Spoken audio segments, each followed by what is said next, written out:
বৃষ্টি হোক যাই হোক বিরিয়ানি ভাই সকাল সকাল বস ভালো টাকারই খরচা গেল। এবার কেসটা হলো যে সকালবেলা গাড়ি বের করতে গিয়ে দেখি গাড়ির অয়েল সিলটা সামনের কেটে গেছে আর তেল লিক করছে। তো তার জন্য এখান থেকে সেই তেলটা কিনে নিলাম, আর এই যে গ্যাসকেটটা সেটাও কিনে নিলাম, যেটা হচ্ছে অয়েলটাকে সেল করে রাখবে। এইগুলো কিনে তাড়াতাড়ি করে দাদারকে দিয়ে দিলাম। আর এইবার চলো টায়ারটা খোলার পালা। টায়ারটা খুলে এবার এই মেন যে সাসপেন্সারটা সেটাকে দাদা টেনে হিচড়ে অনেক কষ্টে বার করেছে। এবার ফাইনালি তো কাজ কমপ্লিট করার পর তারপর টায়ারটা লাগিয়ে দিল। এবার নাকি ব্রেক ধরছে না। ব্যাস কাকা এবার বৃষ্টির মধ্যে ভিজে ভিজে সেই ব্রেকটাও ঠিক করে দিল।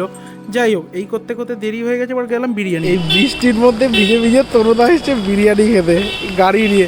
এই যে তনুদা রেনকোট পরা, এই যে রেনকোট পরে এসছি, মানে বিরিয়ানির এত হিট তনুদা, কি করা যাবে? বৃষ্টি হোক যাই হোক বিরিয়ানি ভাই খেতে হবে, কি আর করা যাবে।